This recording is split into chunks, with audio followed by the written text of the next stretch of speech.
Hello everyone, this is Rose Gold and welcome to part 4 of What If Naruto Was a Senju, but let's just get straight into it.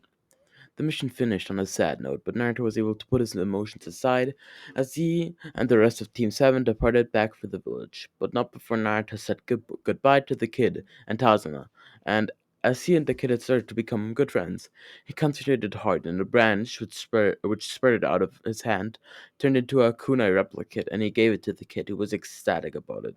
Then Naruto waved and started his return to the village. Unknowing he had just left his first mark on the world as he walked back on the Great Naruto Bridge. When they finally got back to the village, Kakashi treated them all to some ramen, as it was a rather stressful mission which made Naruto very happy, and the other two were happy as well. We skip ahead another week. This week was almost as boring as their first week, as the damned cat lady had lost her cat 5 times in 7 days.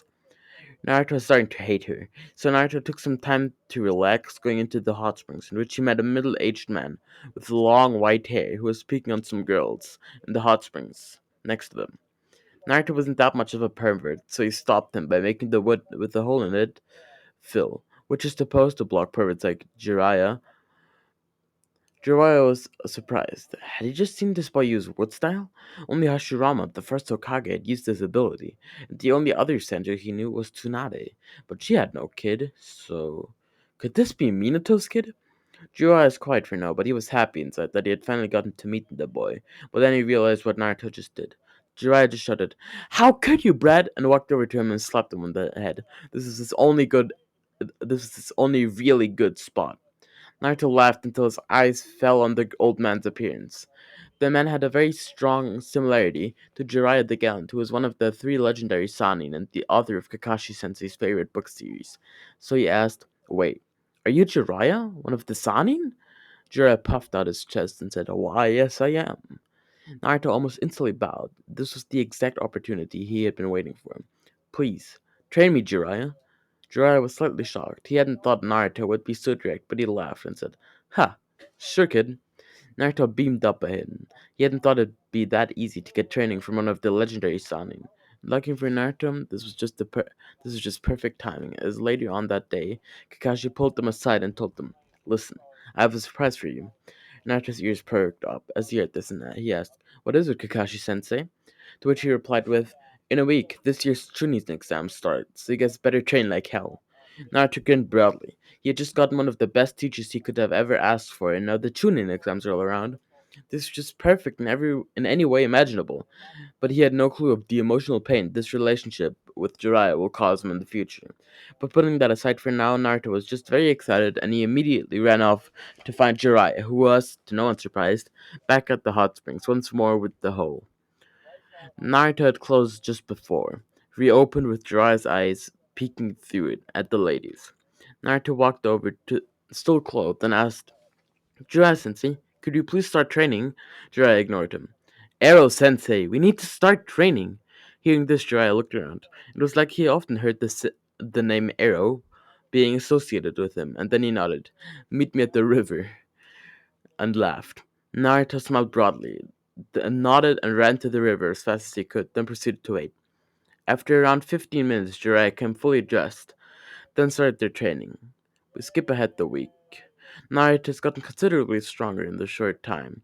They had trained together, he had learned more about his wood style and had improved in chakra control greatly, managing to more easily perform jutsu. As stage 1 rolled around the corner, Naruto wasn't stumped like in the original.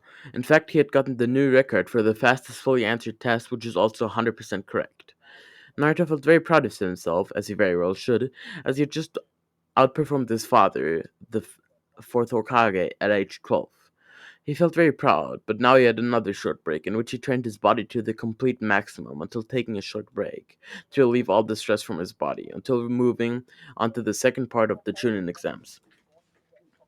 As the team moved into the forest, Naruto was able to use his wood in a way to pretty much instantly get the scroll needed, making Naruto delighted until he was face to face with a gigantic snake on which stood a man with an almost Venom-like face, who flew toward the team. However, Naruto tried to hold the snake back with his wood, but he was still too weak to hold back a sage creature, so it broke free. However, Orochimaru was shocked. Had he just seen this boy use the famed wood style? He himself had tried to recreate the woodkick again, but his only successful experiment had sadly left him and was now in the leaf village working for the Hokage. Not even him was this good at it, so this was the best thing he could have ever asked for. So Orochimaru flew down at Naruto, biting his neck, leaving a heaven curse mark, leaving Naruto in pain and agony. His skin turned red around the area. The next one to be attacked was Sasuke, who had also been attacked by Orochimaru and received the same curse seal. And the attacker tried to leave, however Naruto stood up on the curse mark, spreading all around him, but making his skin more red, of course. But he didn't care, as he used his wood style to completely crush the snake, then flew at Orochimaru. The Ninetales was furious at Orochimaru's disgusting chakra in Naruto's body. It actually disgusted him.